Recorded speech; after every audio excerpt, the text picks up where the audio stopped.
If you are new to animation and it sometimes feels like you just want to give up because your animations doesn't look like you want them to look, well, this video is for you, so stay tuned.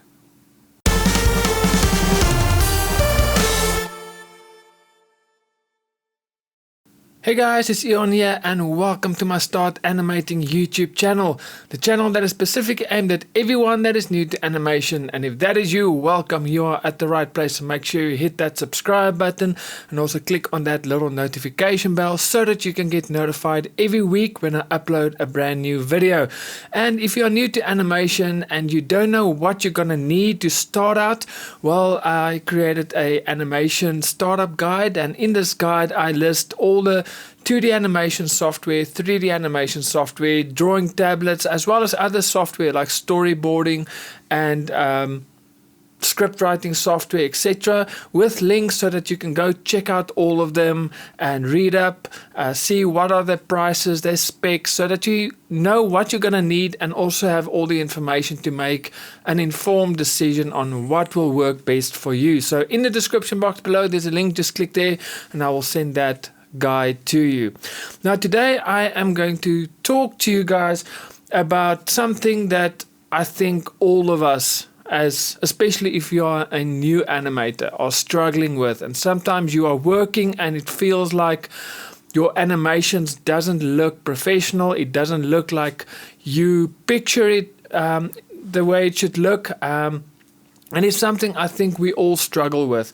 We look at Disney and Nickelodeon and Cartoon Network and DreamWorks and all of that, and we look at those awesome animations and we aspire to also produce animations like that. But then we sit and we work and we look at it and we say, oh man, I don't know if I even should continue working because my animations doesn't look like that, and we just want to give up. And I'm sharing this with you because I do one-on-one coaching calls, and one of my students actually sent me an email last week and she said, you know what, I feel like I should quit. My animations doesn't look the way I want it to look, and I'm just struggling to get the things to look right.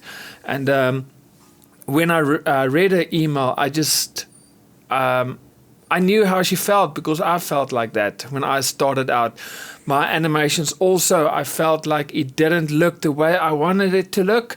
And yeah, I was also kind of disappointed in my animations. And I really had to change my approach. Now, I live by the ketchup bottle philosophy. Now, if you want to learn more about that philosophy, it actually comes from a movie called You Stupid Man. It's a movie that was released in the, I think, early 2000s. And there's just one scene in the movie that really it changed my life because I approach everything with that. And it's basically just sometimes you just need to look at things from a different perspective. Okay, so in the case of animation, we all want to create awesome animations, and it feels like we just can't do it. We can't get there. Our animations, there are areas that just doesn't look right. Okay, and so what do? You just need to change your perspective and see, okay, how can I approach this in a different way so that it looks better, okay? And that is what I'm going to share with you guys today. Okay, so when I started my animation back, I think in 2016, 2017, round about there, I was self-taught. I didn't have anyone that taught me animation, so it took quite a while, so I had to look at a lot of animations and see what they do. So I never knew what the 12 principles of animations was, but I incorporated a lot of those things or those principles in my animations because I saw other people do it. So I was really self-taught. So when I create my animations, it didn't look good. I didn't have someone that could guide me or show me. So what I did is I simplified my animations quite a lot. Okay, so instead of animating complex scenes, I tried to figure out, okay, how can I simplify this so that the story, because at the end of the day, the story is the most important thing. As animators, we feel that the animation is the most important thing, but you can have the best animation, and if the story isn't good, well, guess what? The audience is not going to be interested. So what I did is I simplified my animation, and I want to show you different clips of animations I did, and I want you to see first of all how I started my first animation series, how simplified it was. Then I want to show you another series, just a short clip of over the years I improved, and I've started, as I get better over time, I started incorporating more things into my animations to make it better. And then I just want to show you one trick of how I had to simplify things to solve a problem that I couldn't fix in animation. So I'm going to show you these three things today, just so that you guys can get an idea of how to simplify things, and sometimes just to look at your animation and see, okay, is there another way that I can still make this animation, let the audience follow the story and still love the story and fell in love with the story, yet your animation is maybe not looking the way you wanted it to look, but at the end of the day, the audience doesn't know how you wanted the animation to look. All they see is they follow the story, okay? So sometimes we just need to draw back, look at things, get a different perspective, look at things differently, and then just try a different approach, okay? So what I did with my first animation series, again, I didn't have a lot of experience. There's a lot of things that I tried to do that just didn't work. It didn't look the way it should. So I used a dialogue-based animation. So what I did is I didn't have a lot of animation, but I just did close-ups of my characters doing dialogue, and I used my camera for some movement to create some interest. Okay, so let me quickly show you a scene from, this is my first animation series that I've worked on. So doing this series, I really had to pull back and just simplify it so that I can just continue animating. So let me just show you a scene. I've put off the sound if I want to talk in between, and it's also Afrikaans, so a lot of you might not understand it. So let me just quickly play you a scene, and you will see the animation is very simplified and it is dialogue orientated. The animation, how I've framed my characters, so it saves a lot of time. It simplifies the whole animation process. I can animate faster, but the story is still continuing. The audience can still follow the story. So let's quickly have a look at this. So you can see basic animation, not a lot of movement, but I use the camera to create some life. And then it will go over to another character. There you go. Again, just using some basic animation, nothing much, but the audience can still follow the animation along. And that is the most important thing. Now, when creating this show, there was one scene that I really struggled with. I couldn't make it work. And I want to show you where it is. Let me just see. It is right about here. Okay. So what's happening with the scene? Okay, there's just an ad running. So what happens in the scene? My character is a short, fat character. And the character basically, let me show you, the legs are very short.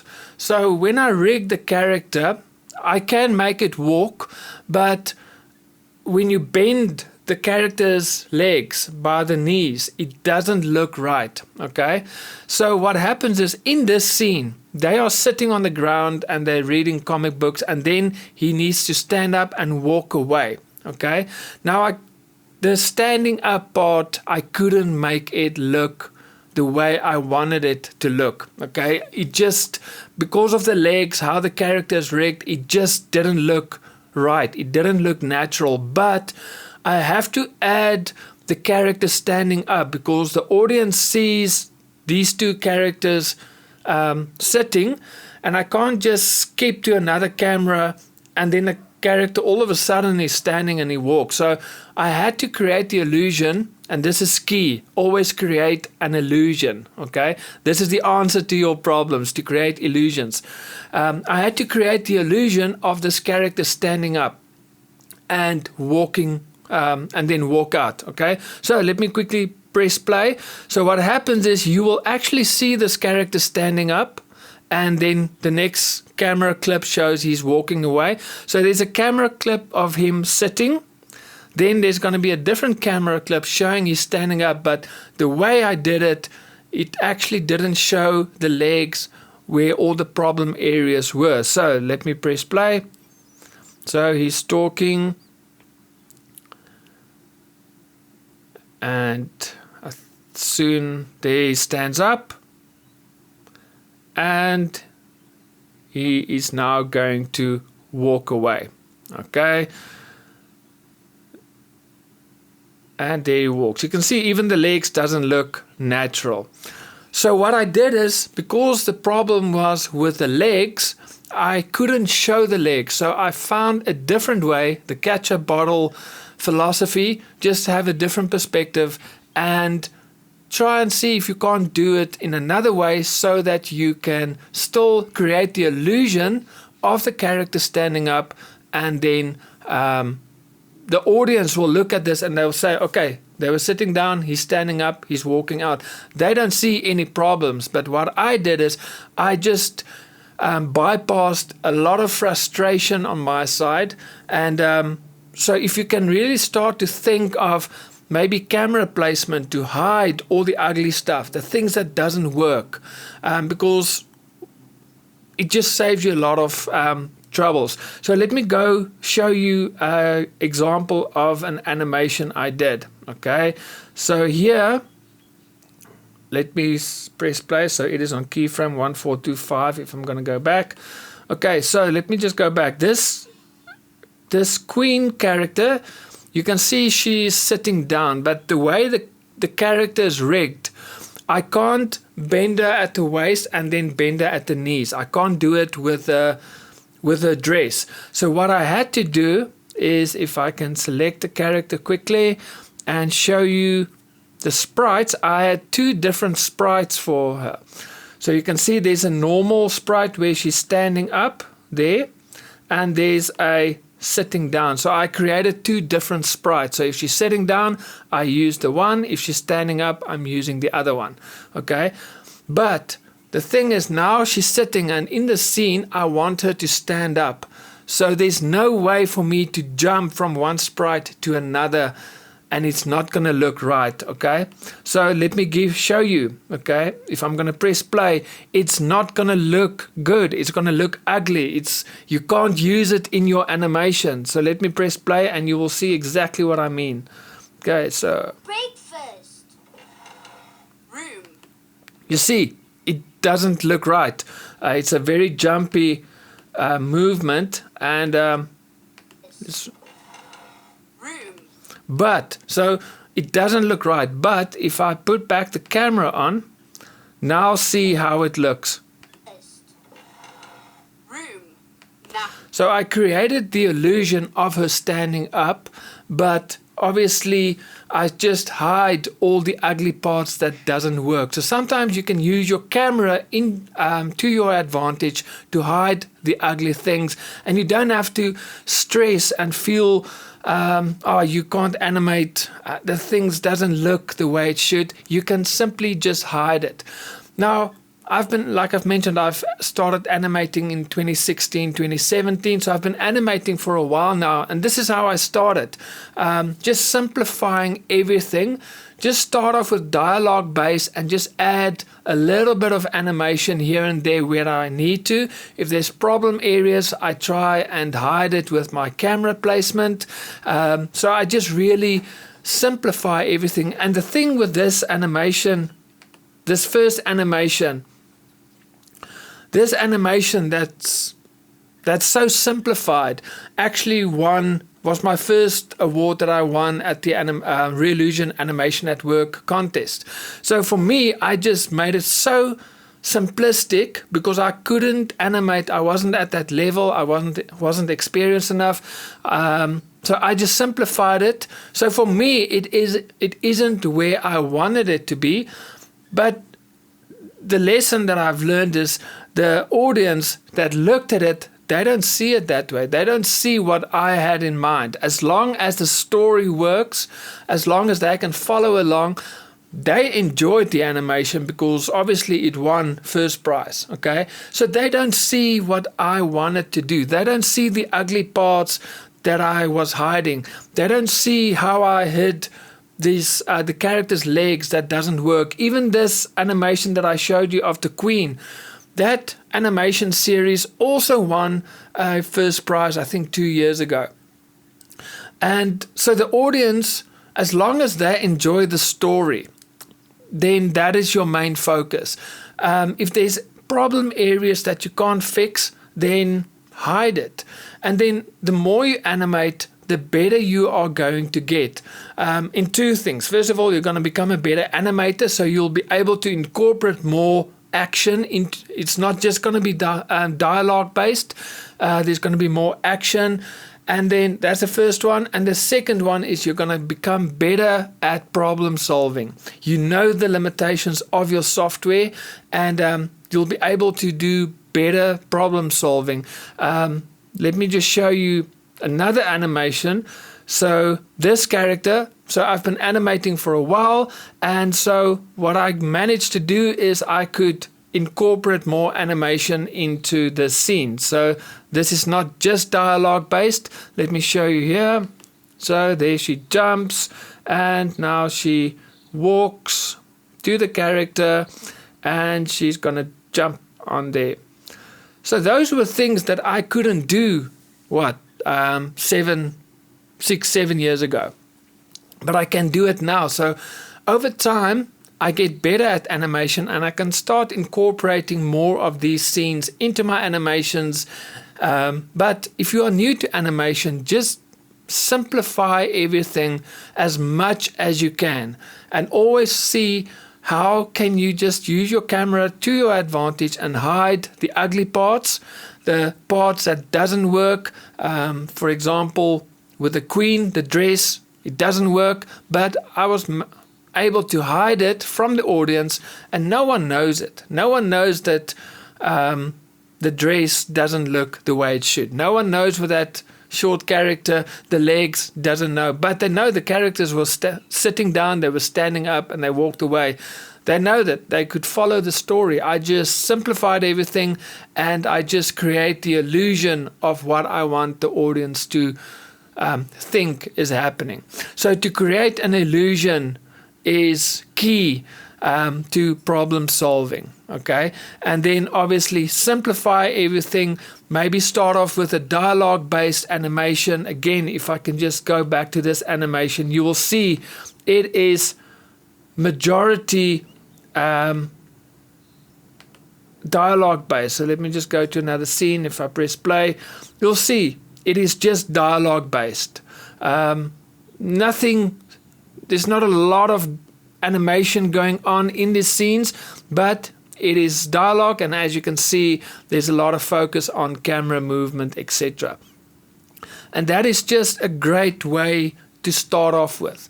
Don't overcomplicate your animations, especially if you are new. Yes, you might have a vision of what you want to do, but it is also important to realize you're not at that level yet. So simplify everything, find solutions, create illusions that will help your audience to follow your story, but always make sure the story, the audience can follow the story. You don't compromise on your story, you just compromise on your animation just to make it easier for you while you are still a beginner.